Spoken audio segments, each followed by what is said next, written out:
Hello दोस्तों, good morning.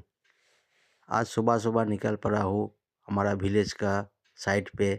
मैं और मेरा लड़का प्रियांशु और वीडियो बना रहा है। ये प्याज का खेती बाड़ी है।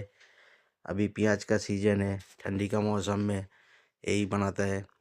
और अभी 20% प्याज बड़ा हुआ, तो अभी 80% बाकी है। अभी 2 महीना और भी लगेगा प्याज बड़ा होने पे। और देखो हमारा लड़का एक मूली लिया, एक मूली था उधर, मूली लिया और बहुत इंजॉय कर रहा है। गांव में प्यारा गांव है हमारा, और कलकत्ता का साइड, विलेज साइड है। सो दोस्तों, आप लोगों को हमारा वीडियो कैसे लग रहा है, और नया नया और भी वीडियो हमारा गांव का अपलोड करेगा।